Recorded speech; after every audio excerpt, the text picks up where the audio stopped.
Allah itu siapa, Mak? Pencipta alam semesta. Itu lagu ibu-ibu dulu, mengajarkan sejarah Nabi. Sekarang apa lagu-lagunya ibu-ibu? Modern mereka, sarjana, istri pejabat, tapi tidak tahu sejarah Nabi. Apa lagunya ibu-ibu sekarang? Yo, yo ayo. Yo ayo, yo ayo. Apa itu ayo ayo? Ayo apa? Ayo apa? Putar ke kiri nona, putarlah ke kanan. Beleng-beleng. Apa itu? Apa gunanya itu lagu-lagumu itu? Putar ke kiri, putar ke kanan. Apa? Katanya majelis taklim, tapi lagunya tidak mendidik. Sudah 3 tahun majelis taklim, seragamnya 4. Olahraga depannya lakinya orang. Dia di depan sebajunya sempit. Bapak-bapak di belakang, di depan ibu-ibu 1. Bapak-bapak di belakang 2. Ini kelakuan majelis taklim ini begini. Ketawa ibu-ibu karena ibu begitu toh. Kalau 17-an apa lagu-lagu seperti itu? Mesti dari kecil sejarah Nabi kita ceritakan. Itu dulu ibu saya kepada saya. Sekarang kepada anak saya bikinkan lagu supaya dia tahu anak Nabi. Anak saya namanya Cek, saya ajari. Cek, nah nyanyi nak. Anak-anak Nabi ada 7 orang. 3 laki-laki, 4 perempuan. Pertama Qasim, Abdullah, Ibrahim, Zainab, Rutkaya, Ummu Kalsum, Fatimah. Ibunya bernama Siti Aminah. Ayahnya bernama Abdullah.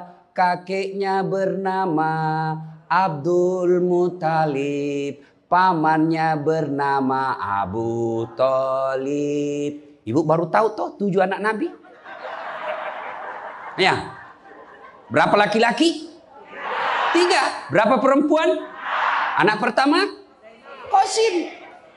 Coba. Ini dari sini kita tahu lagu. Maka ibu harus pandai-pandai mendidik anak. Memperkenalkan sejarah Nabi. Supaya mereka cinta kepada Nabi. Maka ini tujuannya maulid. Bukan kita mau bid'ah. Sekarang ada juga baru belajar agama 2 bulan. Itu pun melalui YouTube. Seolah-olah dialah menjadi panitia hari kiamat. Ini maulid bid'ah. Tidak ada pada zaman Nabi. Tidak ada pada zaman sahabat. Pada tabi'in.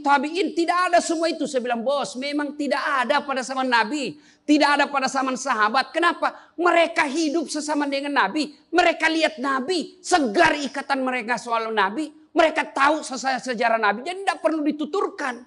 Sekarang kita sudah 1400 tahun yang lalu. Banyak umat Islam. La ilaha illallah. Muhammad Rasulullah. Tapi dia tidak tahu siapa anaknya Nabi. Maka perlu kembali diingatkan. Jadi kalau orang mau maulid hargai. Jangan malah dibilang sesat. Masuk neraka, nenekmu punya neraka. Yang paling enak, yang tidak mau maulid silahkan. Tidak usah. Yang maulid silahkan. Yang maulid ini jangan kau tuduh mereka sesat. Ayo kita saling memuliakan, menghargai sesama muslim. Ya, ini 1 maulid. Yang kedua, ibu-ibu bagaimana kita maulid ini bisa menjadi bawa pulang, diamalkan. Apa yang diamalkan? Ayo kita sejarah kisah-kisah Nabi saja dulu. Ya, paling gampang sudah. Berapa istri Nabi? Berapa? Ini ibu biar tahu enggak mau duga dia jawab ini. Berapa? 11. Coba lihat. Istri pertama namanya Khadijah.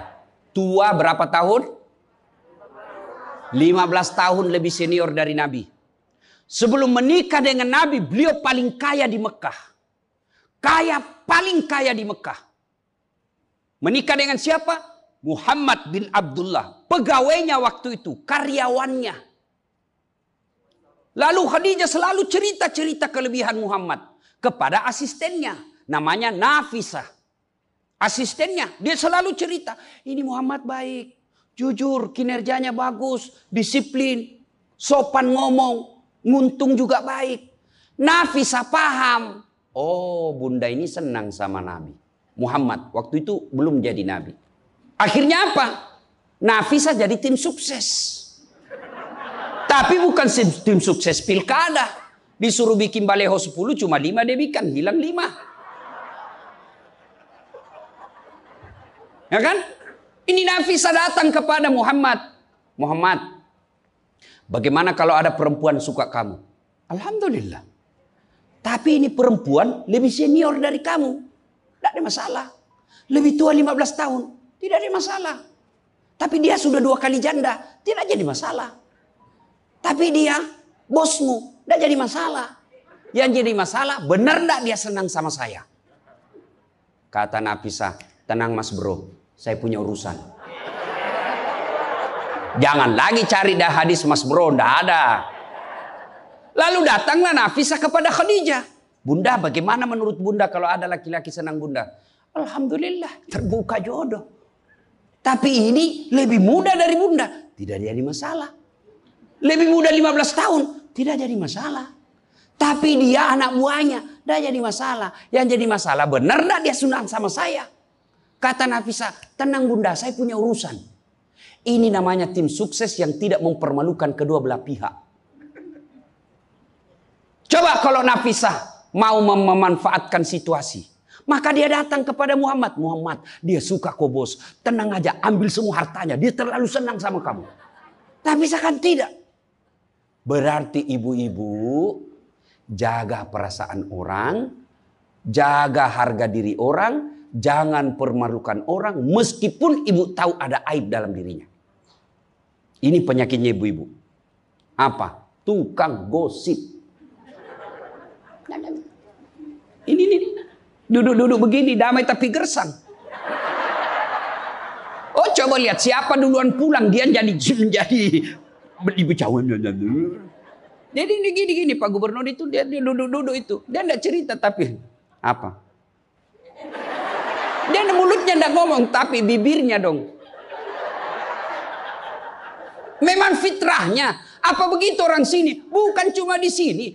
Orang Amerika juga tukang gosip perempuannya. Fitrahnya. Maka Nabi katakan kalau perempuan mau selamat, jaga mulutnya, aman dia masuk surga. Cuma kan gampang sekali kita gosip. Lewat teman kita. Apa? Enggak serasi kudungnya sama roknya. Dia bilang iya. Lipstiknya palsu. Kenapa kau tahu? Melengket di giginya. Semua mau diurus. Iya kan? Ini penyakit kita. Semua mau diurus. Ustadz aja dia gosip. Itu juga bajunya waktu di YouTube. Saya dengar tadi dilewat tadi saya dengar. Itu juga bajunya waktu di YouTube. Astagfirullah. Inilah penyakit ibu-ibu. Ibu. Mau gampang masuk surga? Ketika Nabi Isra Mi'raj kan dibawa jalan-jalan masuk surga. Subhanallah. Alhamdulillah. Banyak perempuan dalam surga. Begitu Nabi dibawa lihat neraka. Nauzubillah min zalik. Ya Allah ampuni hambamu. Ya Allah ampuni umatku. Ya Allah. Kenapa? Perempuan ternyata lebih banyak dalam neraka. Ditanya kenapa bisa begitu? Ada 2 kelemahan perempuan. 1. Tidak mampu menjaga suaminya. Tidak mampu mengurus suaminya. Dan yang kedua tidak mampu menjaga lisannya. Jadi kalau ibu mampu menjaga lisan, aman. Itulah gunanya masker. Supaya ibu semua mau diurusin. Iya kan penyakit kita. Ya, Bu. Maka bertanyalah ibu-ibu di Makassar. Ustadz yang saya cerita ini kan benar. Memang begitu sifatnya Ustadz. Itulah benarnya namanya ghibah. Tidak boleh kita cerita kejelekan orang. Kalau dia salah yang ibu cerita namanya fitnah. Tidak ada jalan. Ayuhibbu ahadukum kata Allah. Sukakah kamu memakan bangkai sesamamu manusia? Maka berhenti cerita kejelekan orang. Jadi gimana solusinya Ustaz? Ketika datang orang cerita. Bu katanya. Na'udzubillah min zalik. Kita berlindung kepada Allah dari keburukan itu, Bu. Belum tentu suami kita lebih baik dari dia. Berhenti itu. Cuma kan enggak kita. Yang memang nggak tahu persoalan. Biar nggak tahu persoalan. Ikut campur. Ibu kalau suka ikut campur bikin urusannya ibu, nanti takdirnya seperti tauge. Tahu tauge? Tahu tauge? Coba lihat tauge bu. Kita bikin soto Banjar, ada.